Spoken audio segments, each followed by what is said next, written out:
Well, that was unexpected. I thought from the way this game was going, okay, clean 2-0, LDLC moving on the final, we start thinking ahead, you know, the DreamHack Winter rematch, how will the new NIP of this tournament face up against LDLC? Whoa, whoa, whoa, whoa, whoa.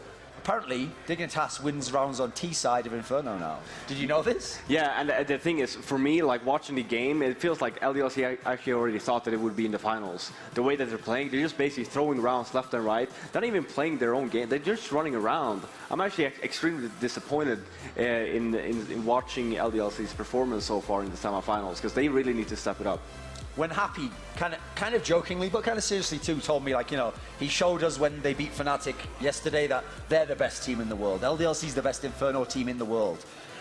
After that performance there, I'm not really sure you can say that, mate, because when fnatic played an IP, yeah, it was a back and forward game. It was a great game. Both teams played incredibly, but they got the key CT rounds they needed. They got the key T rounds they needed. They played a great game at all parts of the game. In this game, LDLC were running away with the first half. Then they kind of cooled off a bit. Dignitas came back into it. Second half, they had it all but sealed up, and they couldn't win CT rounds on a CT-sided map. Yeah, and obviously, I'm not taking anything away from Dignitas. I was actually quite surprised to see how well they actually executed both the B takes and their A takes. They did a really good job.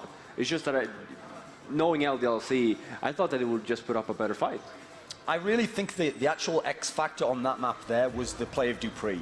Because when they got all those B entries at the last end of the second half, it was him and Cajun got them to that point. He held them in the game, and then dupreeh just like closed the game out. And it was a very thrilling final round, sure, but that kind of summarized what happened to LDLC. They had good plays, and then they just got let down at the wrong moments. And one of the most disappointing things I thought actually was the sheer number of saves they tried as CT, which never really did much. All it meant was they just kept... By the way, let's talk about this. As someone who's been an in-game leader in CSGO, in general in CSGO, yes, when the CZ was very powerful, we saw a lot of abuse of it. I've heard teams say, listen, why even save? Don't even try and save guns. Just play, buy the CZ if you lose. But in this particular game, we saw LDLC essentially starve themselves by repeatedly saving 2 guns, half buying, 2 guns, half buying. They never really got a lot of full gun rounds as CT. Yeah, and again, that's a sloppy mistake from LDLC's part. It's better just to, okay, if you're going to save 1 round, that's fine. But if you keep on saving every round, that's going to happen because your other teammates are forced to buy, basically, because knowing LDLC as well, you saw that during the Dust 2 game as well, they never actually go on an eco. So you're just sitting there with, they were even running shotguns at certain points of the game, instead of just, okay, just either try to go for retake, because there was a bunch of 2-on-3s, 2-on-2s that you could have just gone for. You might have lost it, but yeah, but then you actually just save together as a team, and you actually get the weapons that you need to actually win the map. So now we're going to go into the third map, the decider. We're going to see, does LDLC deserve that final spot? Is Dignitas going to come from behind and rally and make the final for the first time in history? Give me a brief version. Who do you think wins on cash now? Because we didn't even see it going to cash. So who do you see having cash? And do you have a rough score? LDLC, 16-8. Yeah, I have LDLC winning this big. They didn't deserve it from that last map, but I feel like cash hasn't been a great map for Dignitas historically. Let's reset everything. 1 map for the final. Take it over casters. It's going to be DDK and Sadikist, I hope. Well, you're correct. So, Thorin, your prediction game is on point as ever, and now Team Dignitas and LDLC is about to finally match up in cash. Like, what? How does this get to cash? I don't even understand, but we'll have to see. Bisschen unglücklich, mein Spiel ist gerade abgeschmiert. Deswegen schauen wir uns die First Round einfach hier über den Stream an. What are they going to show here? The pistol already actually is going to be kicking off. Sadikist, we've already got 1 man down here for Dignitas. It's not looking good for them on this A defense. And they tried to get aggressive early and get a little bit of positional awareness, but they get paid the price for it. And MBK now has 2 as he walks in, and also catches Kerrigan, make it 3 on Cajun B, and Kiyoshima always on point as he enters into a bomb site, leaves dupreeh as the last man left. So LDLC starting off wise on that on that T side. Although dupreeh's got 1, he makes it 2. Oh, this is totally doable now, as that was an unbelievable shot. He's gonna flash himself in, he pops out. The other player's over toward A main. He's not gonna bother contending with him just yet. He tries to go one-on-one with MBK, but MBK not to be fooled. Also Runde an LDLC. Und damit gehe ich jetzt live hier ins Game, damit wir das halbwegs anschlussfrei hinkriegen. Da läuft auch die zweite Runde gerade. Also kein Force-Buy von Dignitas.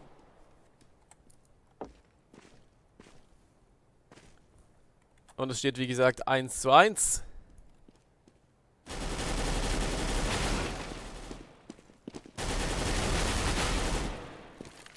Swiss drauf, Cajun nur noch verbleibend.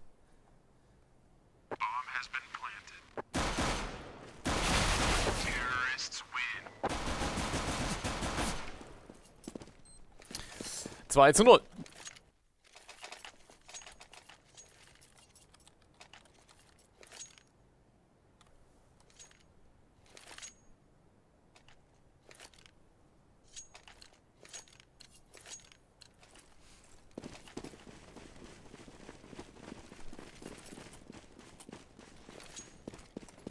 So, erneute Eco-Runde dann für Dignitas.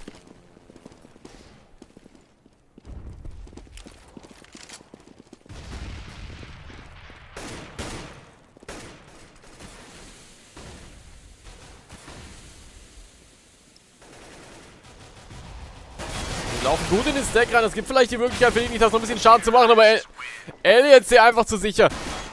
Und ja, jetzt muss ich natürlich auch noch ein bisschen meine Prediction abgeben für diese dritte Map. Inferno war sicherlich eine Map, wo Refrag-Verhalten, wo Teamplay ganz, ganz groß geschrieben wird. Und Cash ist dann doch etwas aimlastiger. Und da könnte ich mir vorstellen, dass LDLC dann mit ihrer gewohnten Vorarbeit und die Aiming-Monster vorschicken eventuell bessere Chancen hat. Aber sie haben ja eigentlich genug T-Runden geholt. Es scheitert daran, dass LDLC einfach als CT nicht stark genug stand auf Inferno.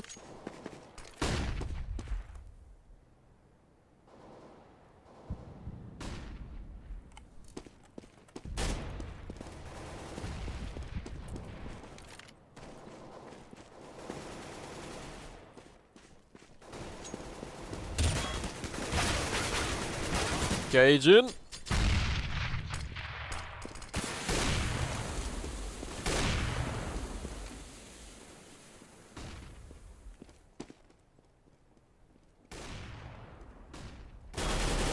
Happy.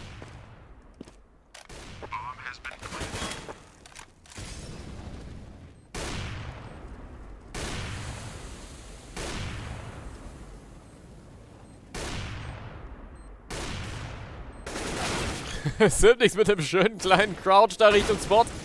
Symnix nochmal. Kiyoshima 1 gegen 1 Situation. Und die erste Waffenrunde könnte ganz, ganz knapp werden. Die Weiß mit der Pistole kann jetzt schon nicht setzen. LDLC holt sich die Runde. 4:0 für die Franzosen.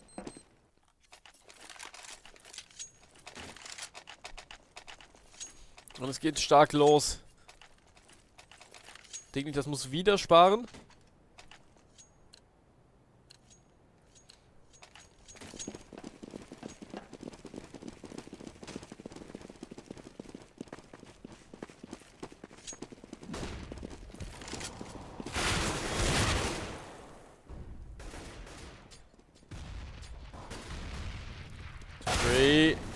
Auch ohne Frag-Möglichkeit. Die Weiß ist rausgeübt. LDLC hat wirklich sichere Shots. Happy zielt auch schon ab. Jetzt bei ihm die Waffe weg. Er macht also den Olaf-Meister. Bei Shoxy fehlt sie genauso.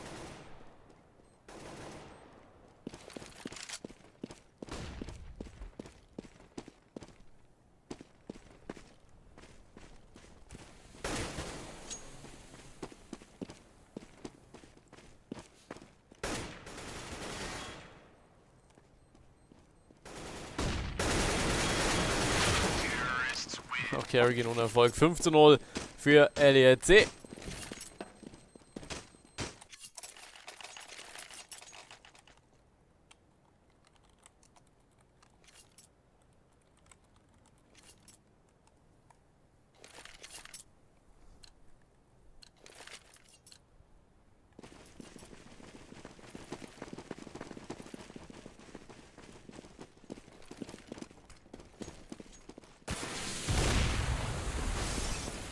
Erste Waffenrunde. Erneute Waffenrunde steht an. Dignitas die Mitte nicht so ganz effektiv gedeckt. Die Weiß steht da hinten noch.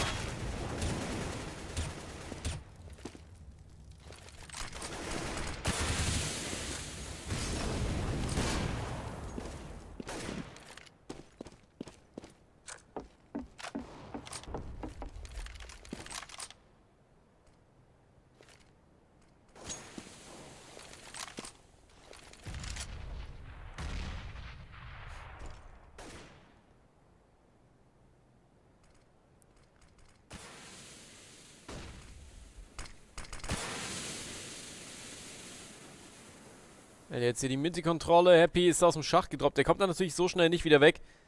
Müsste also einen weiten Weg über die T-Base machen. Schöner Shot gegen Dupree. Und das gibt die Möglichkeit rüber zu schieben. Kiyoshima ist sofort unterwegs mit der Bombe. Zipnix hat kurz gegengeschlagen. Aber um den B-Spot noch zu verteidigen, kommt Cajun zu spät. Und selbst wenn mit seinen 5 HP, würde er wahrscheinlich nicht mehr so viel ausrichten können.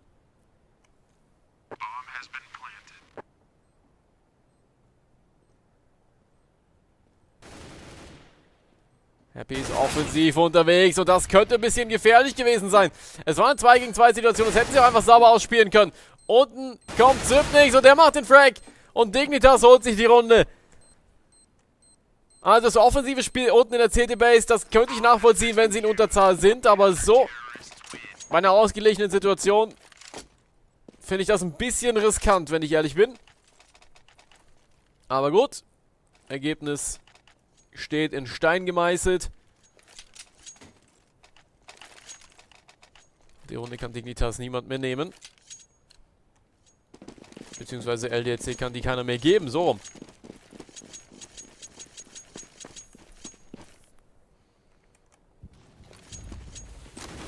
Schneller Push oben, Kerrigan, zweiter Frag sitzt, Kerrigan, auch gerefragt worden. Push Richtung Schacht, Cajun hat die Möglichkeit gehabt, aber hat sie vergeigt. Und jetzt natürlich der Weg Richtung A frei. Sie wissen eigentlich, dass niemand mehr auf A sein kann, denn wie sollte er sonst in den Schacht gekommen sein? Und dass LDLC das so lange nicht reagiert. Der Grund dafür ist, dass Kiyoshima mit der Bombe zu B wollte. Beide Spieler von Dignitas haben verschoben. Wahrscheinlich hat MBK das gehört. Genau gehört, dass beide da weg sind. Happy.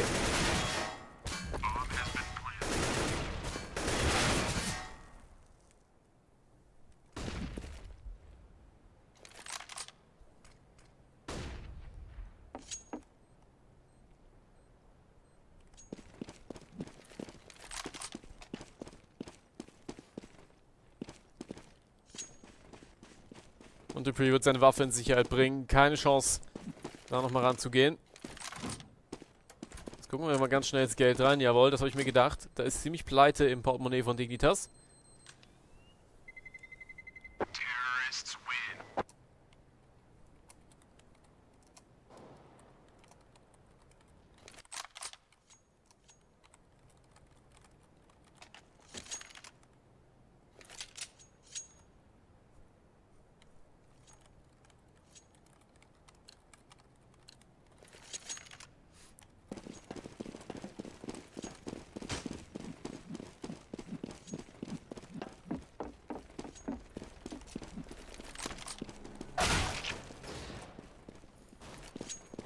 Kiyoshima mit dem First Strike Richtung B. Cajun steht da noch. Der hat die einzige Waffe, steht offen auf dem Feld und kann natürlich gegen die anrollenden Franzosen auch nicht viel machen. Happy.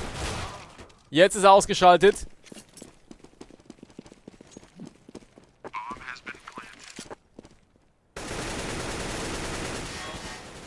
Oh, die Weiß im Schacht. Er wird da sicherlich nochmal versuchen, ein bisschen Schaden zu machen. Und bekehrt nur noch 6 HP, also er wäre möglicherweise sogar pickbar.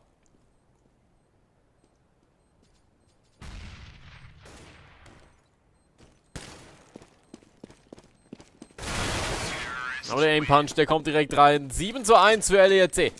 Aber die Franzosen starten stark.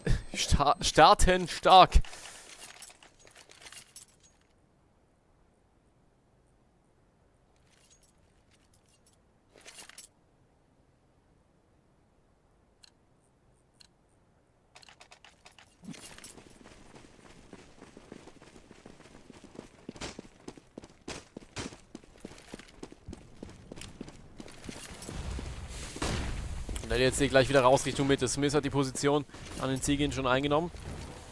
Die Mitte wird aufgegeben von Dignitas. Konzentrieren sich da eher auf die Spots.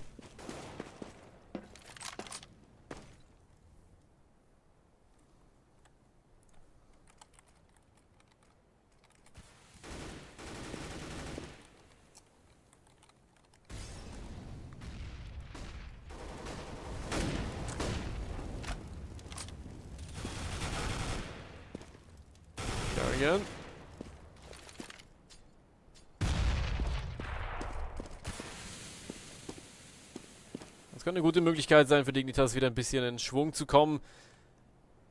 Da sollten sie vielleicht, das ist ganz wichtig, was heißt sollten? Das ist natürlich keine Entscheidung, sondern Dignitas muss jetzt einfach langsam auf sicher Runden holen.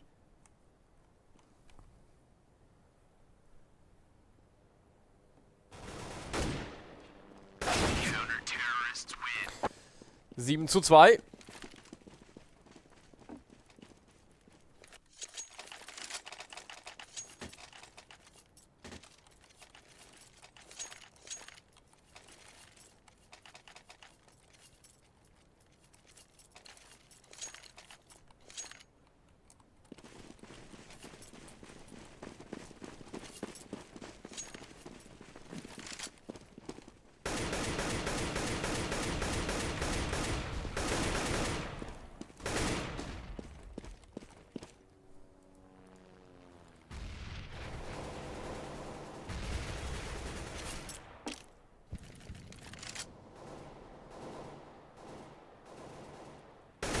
Und Dignitas hat jetzt die Chance, endlich Runden zu holen. Ansonsten wäre es natürlich eine Riesenkatastrophe für sie, denn LDLC könnte sie gleich wieder in die nächste Eco schicken.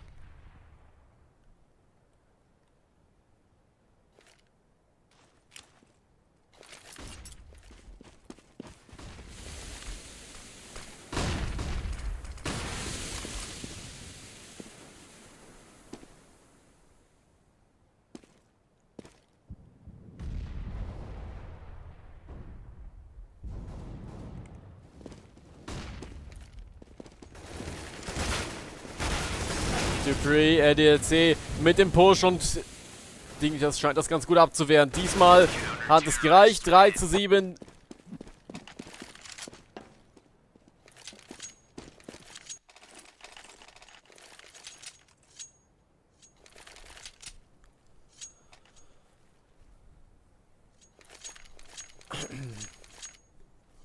Ja, mit Energy Drinks leider auch schon alle.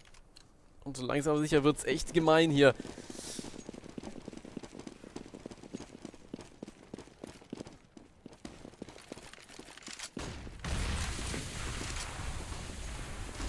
Schauen wir uns mal den Aufbau bei LDLC ab. 3 Spieler unterwegs Richtung A. Happy in der Tür. Shoxy der einzige, der VB noch rumsitzt.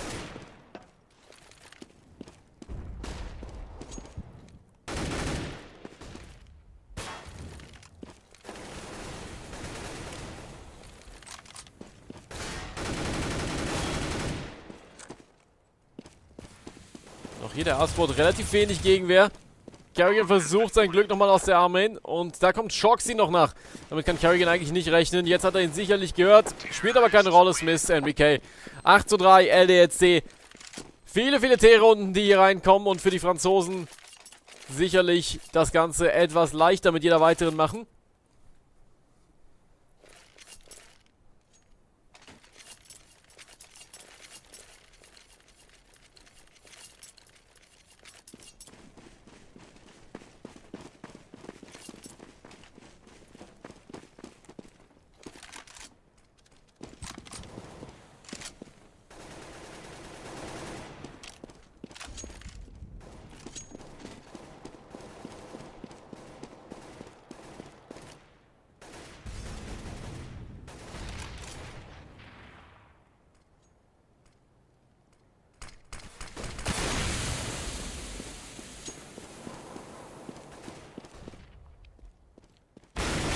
Happy aus der Tür raus, dann auch gepickt worden.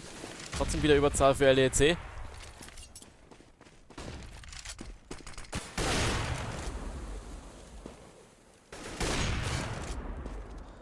Und für Cage ist das natürlich auch schwierig hier die Situation, denn er kann eigentlich nicht Richtung Spot pushen, auch wenn er es gerne würde. Dupree muss noch einen ewig weiten Weg nehmen. Hat ihn auch viel AP gekostet. Ich denke, da ist Waffensafe die einzige Alternative, die sie haben.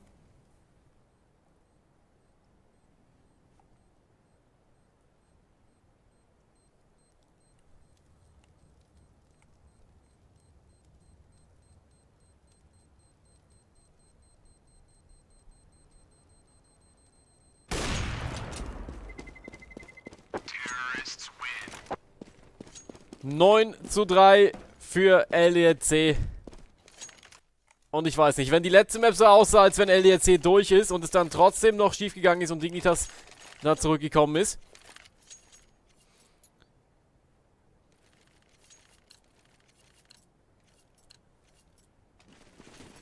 Ich weiß nicht. Jetzt sieht es ganz deutlich danach aus, als wenn LDLC hier die Oberhand hat.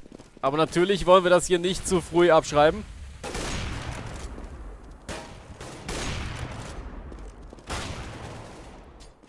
Refrag von Smith. Und in der Mitte ist Kerrigan mit der Pumpgun offensiv. Bisher ist er nicht entdeckt worden, aber ja. Mit der Nova muss man schon ziemlich in den Nahkampf oder ganz genau draus sein.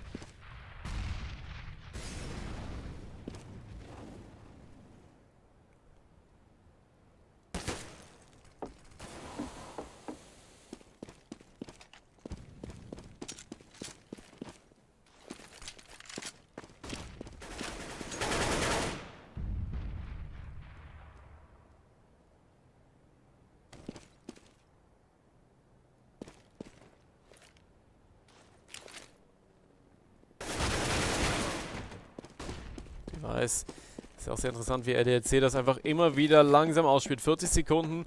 Sie rennen von einer Seite zur nächsten. Das, was auf Inferno so ein bisschen ihr Problem war, das kommt ihnen jetzt sehr zugute. Und Dignitas weiß nicht so ganz, wie sie darauf reagieren sollen. Auch Zipnix war sich nicht so sicher, ob da jetzt wirklich was kommt. Er hat irgendwo jemanden gehört, Richtung Kurz, wie es aussieht. Aber so richtig schien das keine Warnung gewesen zu sein. Zumindest stand er ziemlich offen auf dem Feld. Dupree kann seine Waffe auch nur noch in Sicherheit bringen.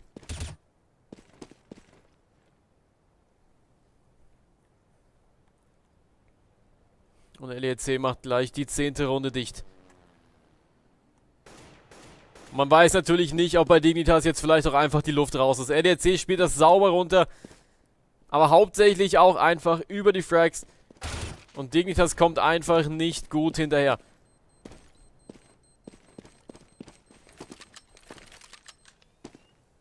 Und dieses regelmäßige auf Aiming spielen, das funktioniert auf Cash eben wesentlich besser. Aber ja, vorbei ist es erst, wenn eben ein Team wirklich und wahrhaftig gewonnen hat. 16 Runden sind dafür notwendig, wenn wir mal die Overtime ein bisschen außer Acht lassen. Aber es ist die 3. Map und wenn LDLC jetzt hier nicht mehr allzu groß einsackt oder Dignitas völlig eskaliert, dann sollte LDLC das so gut wie in der Tasche haben. Allzu sicher sollten sie sich natürlich nicht sein, denn das waren sie bestimmt eben auch schon.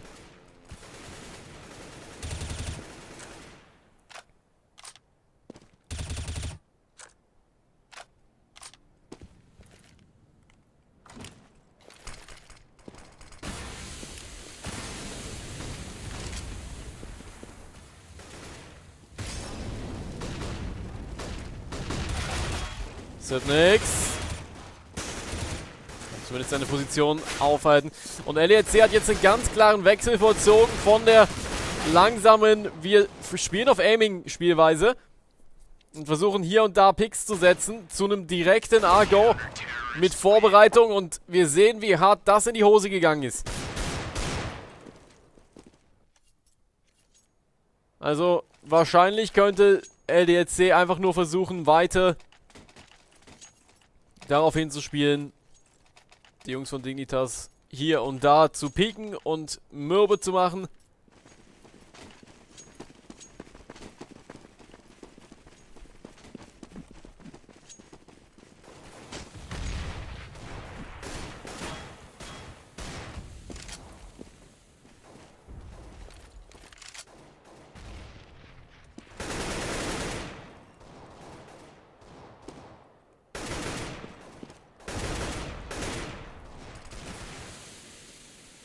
Und wenn wir uns die Aufstellung ansehen, dann würde ich sagen, genau das ist in ihren Köpfen gerade passiert. Shoxy ist da durchgebraucht. Shoxy. Zweiter Frag wird nicht funktionieren, aber Happy ist schon unterwegs, ihn zu jagen. Na, 4 Schuss noch in der CZ. Und jetzt zieht MBK danach. Molotov zum Auto, wird nochmal nachgesmoked. Für die Weißen ist es da auch schwierig ranzukommen. 2 gegen 2 Situation jetzt. NBK. Und nur noch die Weiß am Leben.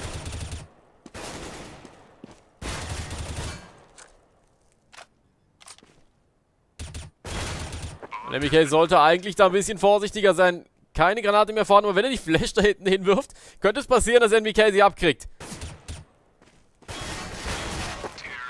11:4 Halbzeitspielstand. Wenn das nicht mal eine deutliche Ansage von LDLC ist, dann weiß ich auch nicht.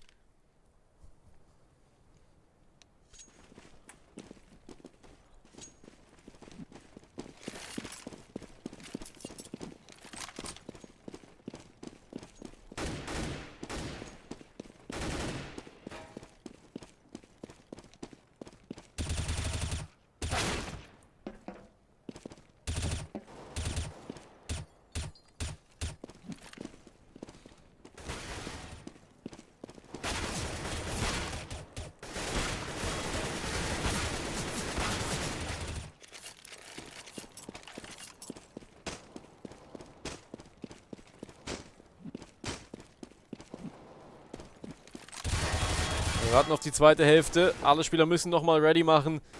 Jetzt läuft's. Live on 3 Restarts. LDLC braucht 5 Runden. Das sollte doch wohl machbar sein, auf der CT-Seite 5 Runden zu holen. Aber das haben wir eben auch schon gedacht über ein 8-7 auf Inferno. Und ich glaube es erst, wenn es hier wirklich vorbei ist.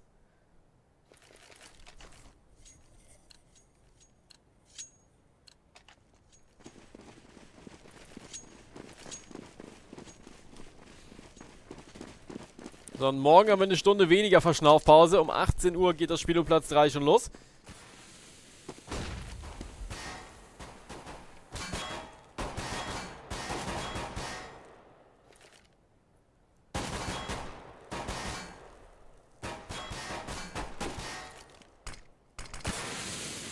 Nochmal die Smoke von Happy, einfach um noch ein bisschen gegenzuhalten. Auffallend, dass LDLC relativ viel Equipment gekauft hat, abseits von Rüstungen. Viele Teams werden als CT dann doch eher 3 bis 4 Mal Rüstung kaufen. LDLC hat nur eine einzige Diffuse-Kit bei Smith, Granaten bei Happy und NBK. Und was mit Shoxy ist, bin ich nicht ganz sicher, wenn ich ehrlich bin. Der hat komplett gespart. Nicht ein einziges Teil gekauft. Jetzt geht's über die Mitte. Schneller Push von 2 Leuten. Die fehlende Rüstung macht natürlich auch einen Unterschied. Gerade wenn man im direkten Duell ist, dann ist der Aim Punch doch etwas gefährlicher. Außerdem geht man auch gegen die Glocks mit Body jetzt relativ schnell down. Dagegen ist der Unterschied gewaltig. Macht die Glock ungefähr nur noch halben Schaden. Aber Shoxy hält das gut sauber. Jetzt geht's Richtung B. Auch da ist schon alles gefallen. Garrigan, der letzte Verbleibende. 40 AP, keine Rüstung. Auch wenn er schon 2 Frags hat. Da am Laster, da steht jemand, das ist Smith. 4:12, die First Round geht an LDLC und jetzt könnte es bald vorbei sein.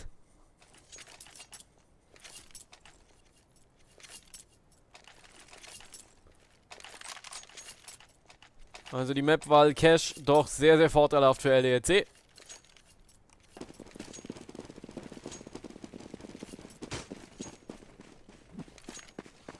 Aber wenn ich das Ganze mal versuche, so ein bisschen in die Perspektive zu rücken, gerade im Hinblick auch auf das Finale dann gegen die Ninjas in Pyjamas, dann habe ich so das Gefühl, dass wenn die Map nicht sehr gut passt in das Schema von LDLC, dann könnte es unter Umständen gefährlich werden. Gerade auf Inferno hat Nib deutlich besser gespielt, meiner Meinung nach. LDLC kämpft sich jetzt hier nochmal gegen die Eco durch. Jawohl, 13:4.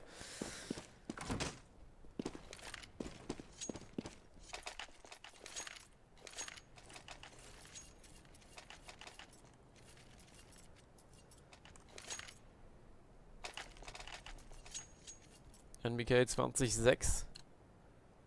Ansonsten relativ ausgeglichen bei den Franzosen. Device 5:14. Er fehlte so ein bisschen in der ersten Halbzeit. Ich kann mich auch nicht erinnern, ihn wirklich effektiv mit der AWP zum Beispiel gesehen zu haben.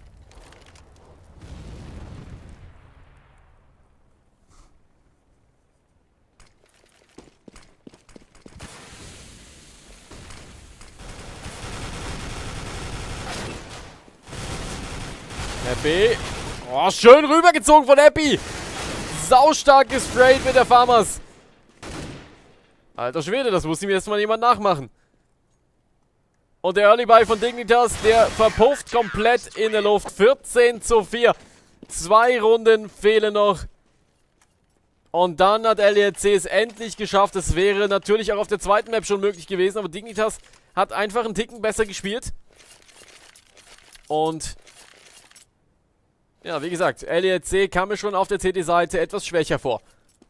Auf der T-Seite meine ich. Auf der ersten Hälfte.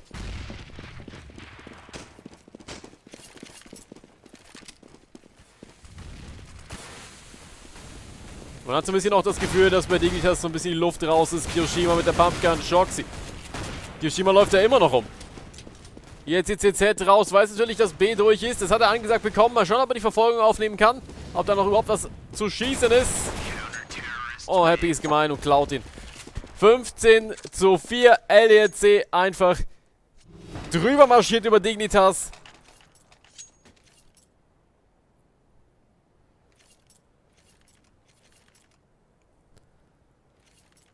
Und ich glaube, gleich haben sie es geschafft. Ein bisschen schade für Dignitas ist es natürlich schon. Haben eigentlich ein gutes Turnier gespielt. Aber auf Cash war einfach ja, nicht mehr genug Luft vorhanden. Wie auch immer. Mal gucken, ob die Knochenregel noch eintrifft. Die besagt ja, dass wer die 15. Runde holt, auf die 16. noch einen kleinen Ticken warten muss. Schönes Brett von Dupree. Kann zwar erstmal durchlaufen Richtung B, aber hat natürlich keine Deckung. Kiyoshima. Bombe jetzt bei Kerrigan unterwegs Richtung A-Spot. Nein, wird weitergehen am Sipnix.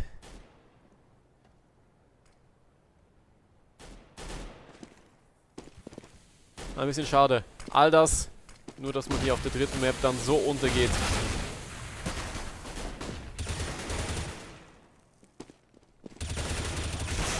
Happy nimmt noch jemanden mit. 2 gegen 2 Situation. Shoxy hat 2 Flashes noch, aber er hat vor allen Dingen die M4 im Anschlag. Shoxy 1 gegen 1 jetzt. AWP von Kiyoshima verschießt. Natürlich, die Knochenregel trifft ein. 5:15. Team Dignitas erstmal noch mit einer weiteren Ehrenrunde.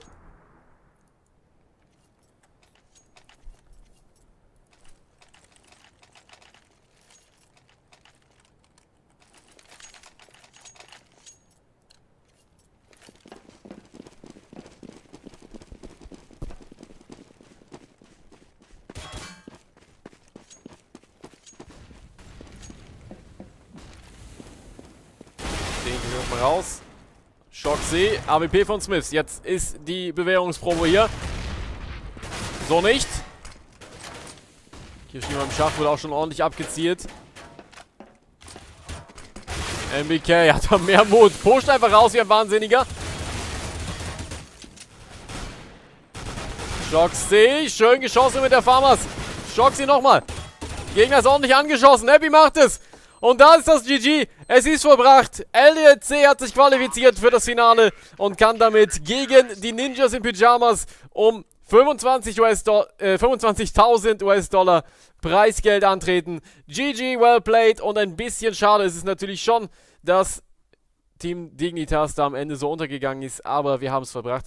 Tag Nummer 2 ist vorbei. Wir gucken gleich nochmal rein. Ich verabschiede mich schon mal von euch. Werde euch dann die Nachberichterstattung von den Jungs vor Ort dann nochmal einspielen. Und wir sehen uns morgen wieder um 18 Uhr. Kurz vor 18 Uhr geht natürlich wie immer der Stream live. Und dann schauen wir Spiel um Platz 3 und im Anschluss dann das Grand Final hier bei den MLG X-Games aus Aspen 2015. Ich verabschiede mich, macht's gut, schlaft gut, bis morgen 18 Uhr. Und dann geht's zur Sache.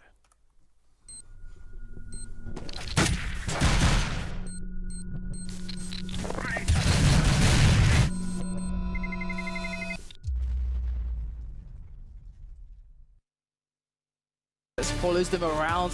Carrigan came in. A big difference here. We saw a much more competitive Dignitas in the semi-final. They got so close, but it wasn't quite enough. They couldn't close this time. Hopefully, you know, wish them all the luck in the future, because this team does look so insane. In there. Oh yeah. Seems like he's got a good start with them, and they seem to have some good chemistry Their with him skill's as well. off the charts, like it really is. But we're going to get that rematch. We're going to get that rematch from the last major, and I think that is something that everyone can look forward to. And don't forget, we still have the bronze medal games, so they've got to come back tomorrow, Dignitas, and go against fnatic to get, they still have a medal on the board, and that's quite something to be proud of at the first ever X Games for Counter-Strike Global Offensive. Unbelievable tournament. I'm beside myself. It's been great experience for me, great experience to savor, and I just can't wait to see how much better it's going to be tomorrow, because how good can it be? Puckett is on the floor with Happy, who now have to face NIP in the final. All right, thank you guys. I am here with Happy from LDLC. You guys are going to the gold medal match tomorrow, noon Eastern, or excuse me, noon Mountain Time. That's going to be about 2 p.m. Eastern. But talk to me, how are you feeling right now? Dignitas, bit of a shocker there on Inferno. Yeah, it was a bit of a shock that we lost Inferno because we had, I think, a pretty huge lead in City. And obviously it's one of our strongest maps, so Dignitas played our weakness. Strangely, it was Banana with me and NBK, but yeah, congrats to them. Now that final map went pretty quickly. You looked very strong on Cash. Talk to me about that final game. What was the communication amongst the team? What were you saying going into that last map? We said that we are going to win this match thanks to our mentality. And I think we did. Like, we were really aggressive. We won like almost every duel we took. And Cash is actually one of the maps we played the most before coming here. And I think, yeah, it paid off. You guys looked incredible. You just have one more team to go through. That is NIP tomorrow in the gold medal match. Best of luck there. I'll let you go celebrate with the team. Enjoy your Saturday night.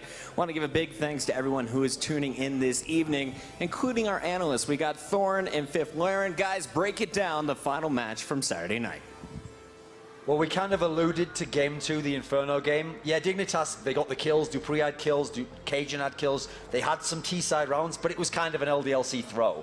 Felt like LDLC had it and they let it slip. This time around, though, there was nothing left to be debated, question marks, there was nothing. They just ran over the T-side on a CT-sided map, and they were in no trouble of losing this map at any time. No, I think they realized their mistake on Inferno versus Dignitas there, well, that they basically just through the game. Yeah, sure, Dignitas played well, but we both know that LDLC can play better on Inferno. I was actually quite funny to hear Happy there saying that it's one of their best maps now. It's interesting how it shifts around depending on the results. Used to be their best map. Happy's going to make a great play-by-play commentator one day. Yeah. You just wait to see what the result is, then you just change your opinion to do that. No, but during the Cash game as well, you actually see LDLC, yeah, sure, Dignitas couldn't really say anything. It's actually quite strange, to be honest. Dignitas always known for being a very CT-sided team. Yeah. On all 3 maps during the semifinal here, they have actually had like extreme issues on their CT side, which is a shocker to me. But yeah, nonetheless, LDLC, it's playing extremely well. I feel like this, the Cash score that they had, I felt like in a way it should have been like that on Inferno as well. But yeah, 2-1.